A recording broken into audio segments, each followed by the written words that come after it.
የደም አይነት ኦ ሆኖ ምናልባት ጤናማ ናቸው ብላችሁ የምትመገቧቸው ምግቦች ለሰውነታችሁ የማይስማሙና የጤናችሁ ጠንቅ እየሆኑ ይሆናል። በተለይም እንግዲህ ሁልጊዜ የድካም ስሜት የሚሰማችሁ ከሆነ፣ ክብደታችሁ በቀላሉ የሚጨምር ከሆነ ወይም ደግሞ የሆድ መነፋትና የምግብ አለመፈጨት ችግር ካለባችሁ ይሄ እንግዲህ በቀጥታ ከደም አይነታችሁ ከምትበሉት ምግብ ጋር ያለመጣጣም ጉዳይ ነው።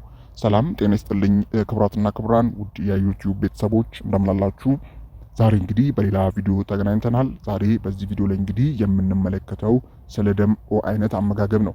እናም በተለይም የደም አይነት ኦ ያላቸው ሰዎች ሊከተሉት የሚገባው የአመጋገብ መመሪያና ለደም አይነት ኦ ትክክለኛ ምግቦች የቱ ናቸው የሚለውን በዚህ ቪዲዮ ላይ የምናይ ይሆናል ማለት ነው።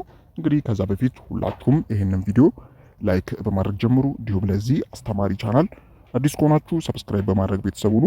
አሁን እንግዲህ በቀጥታ ወደ ጉዳይ ሳልፍ እንግዲህ የደም አይነት ኦ ያላቸው ሰዎች አዳኞች በመባል ይታወቃሉ። ይህ የደም አይነት እንግዲህ ከጥንታዊ አባቶቻችን የመጣና በከፍተኛ ፕሮቲኖች ስጋ ነክ ምግቦች ላይ የተመሰረተ ነው። እንግዲህ የደም ኦ አይነት ያላቸው ሰዎች ፕሮቲንን በቀላሉ ለመፍጨት የሚያስችል ጠንካራ የጨጓራ አሲድ አላቸው። ነገር ግን እንግዲህ እንደ ስንዴ፣ የወተት ተዋጽኦችና አንዳንድ ጥራጥሬ አይነቶች በሰውነታችሁ ላይ ኢንፍላሜሽን በመፍጠር የምግብ መፈጨት ስርዓት በማዘግየት ለከፍተኛ ውፍረት ወይም ደግሞ ለማይፈለግ የክብደት መጨመር ሊዳርጋችሁ ይችላል ማለት ነው። በተለይም እንግዲህ እንደ ማንኛውም ሰው ዳቦ፣ ፓስታና ወተት አዘውትሮ መመገብ በዚህ ምክንያት ሁልጊዜ የቀርፋፋነት ስሜት ወይም ደግሞ ክብደታችሁ ሊቀንስም አይችልም ማለት ነው። ነገር ግን አመጋገባችሁን የደም አይነት መሰረታዊ ምግቦች ማለትም እንደ ስጋ፣ አሳ፣ አትክልትና ቀይ ስር ያሉ ጉልበቱን የሚጨምሩ ምግቦችን መመገብ የምግብ መፈጨታችሁ እንዲስተካከል እንዲሁም ያለምንም መራብ ወይም ደግሞ ረሃብ ስሜት የክብደት እንድትቀንሱ ሊያደርጋችሁ ይችላል ማለት ነው። አሁን እንግዲህ እስቲ ቀጥታ ለደም አይነት ኦ ተስማሚ የሆኑ የአመጋገብ መመሪያዎችን እንመልከት። እንግዲህ እነዚህ ጠቃሚ ምግቦች በብዛት እንግዲህ መመገብ ያስፈልጋል። እንደ መድኃኒት ሆነው ያገለግላሉ ማለት ነው። ከነዚህ ውስጥም እንግዲህ ከፍተኛ ፕሮቲን ያላቸው ናቸው። እንደ የበሬ ስጋ፣ የበግ ስጋ፣ የጥንቻ ስጋ፣ ጉበት፣ አሳ ማለትም አሳ እንደ ሳልመን፣ ሰርዲን እና ማክሬል ያሉ አሳዎች ለደም አይነት ኦ በጣም ተመራጭ ምግቦች ናቸው።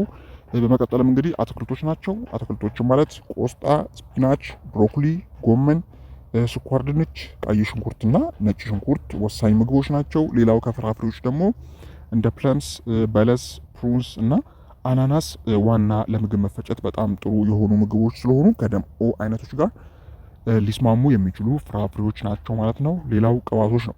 እንግዲህ የወይራ ዘይትና የተልባ ዘይት ለደም አይነት ኦ ተመራጭ ናቸው። በመጨረሻም እንግዲህ የለውዝ ፍሬዎች እንግዲህ የዱባ ፍሬና ወልናት ዋኖቹ እንግዲህ ተመራጭ ናቸው፣ የለውዝ ፍሬዎች ማለት ነው።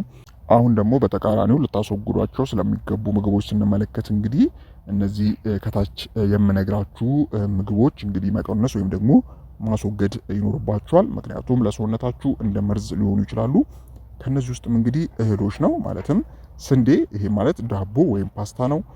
በቆሎና አጃ፣ የወተት ተዋጽኦች፣ ወተትና አብዛኛው የአይብ አይነቶች አደገኛ ናቸው። ከጥራጥሬዎችም እንግዲህ ባቄላ፣ ምስርና አደንጓሬ ለደም አይነት ኦ በፍጹም አይመከርም። ሌላው እንግዲህ የተወሰኑ አትክልቶች አሉ። ከነዚህ ውስጥም ጥቅል ጎመን፣ አበባ ጎመን፣ ድንች፣ ኤግል ፕላንት እና እንጉዳይ ያሉ ምግቦች የሚመከሩ አይደሉም ማለት ነው ለደም አይነት ኦ። ሌሎች እንግዲህ እንደ አሳማ ስጋ፣ ብርቱካን፣ እንጆሪ፣ ጥቁር ሻይ እና ቡና ከመጠን በላይ ሲሆን በተለይ ቡና አይመከርም ማለት ነው ለደም አይነት ኦ ማለት ነው። ስለዚህ በዚህ መሰረት አመጋገባችሁን የደም አይነታችሁ ኦ ከሆነ ልትቀይሩ ይገባል ማለት ነው። እንግዲህ የደም አይነታችሁ ኦ ከሆነ እንደ ሩጫ፣ ማርሻል አርት ወይም ደግሞ ጠንከር ያሉ እንቅስቃሴዎችን ማዘወተር ለሰውነታችሁ በጣም አስፈላጊ ነው። ምክንያቱም ሰውነታችሁ ካሎሪን በከፍተኛ ሁኔታ የሚያቃጥለው ጠንካራ እንቅስቃሴዎችን በምታደርጉበት ወቅት ነው ማለት ነው። እንግዲህ የእናንተ ተፈጥሯዊ ማንነት ከዚህ አመጋገብ ጋር የተቆራኘ ነው። ጥቂት ለውጦች በማድረግ ከፍተኛ ጉልበት ወይም ደግሞ ኢነርጂ እና ተስማሚ የሰውነት ክብደት ማግኘት ትችላላችሁ ማለት ነው። እንግዲህ የደም አይነታችሁ ኦ ከሆነና አንዳንድ ምግቦች አልስማማ ብሏችሁ የሚያውቅ ከሆነ እስቲ ኮሜንት ላይ ማሳወቅ ትችላላችሁ። ከዚህ ጋር ተያይዞ እንግዲህ ሀሳብ፣ አስተያየት፣ ጥያቄ ካላችሁም በዛው ኮሜንት ላይ ማስቀመጥ የምትችሉ ይሆናል ማለት ነው። እንግዲህ እስከ ቪዲዮ ፍጻሜ አብራችሁን ስለነበራችሁ አመሰግናለሁ። ላይክ፣ ኮሜንት፣ ሼር ማድረግ እንዳይረሳ። በቀጣይ እንግዲህ ሌሎች የደም አይነቶችና ልትመገቧቸው የሚገቡ ምግቦችን በቀጣይ የምናይ ይሆናል። ሊሰራላችሁ የሚፈልገውንም በታች በኮሜንት ማስቀመጫ ላይ ማስቀመጥ ትችላላችሁ ማለት ነው። በቀጣይ እንግዲህ እንገናኛለን። እስከዛው በያላችሁበት ቻው፣ ደህና ሁኑ።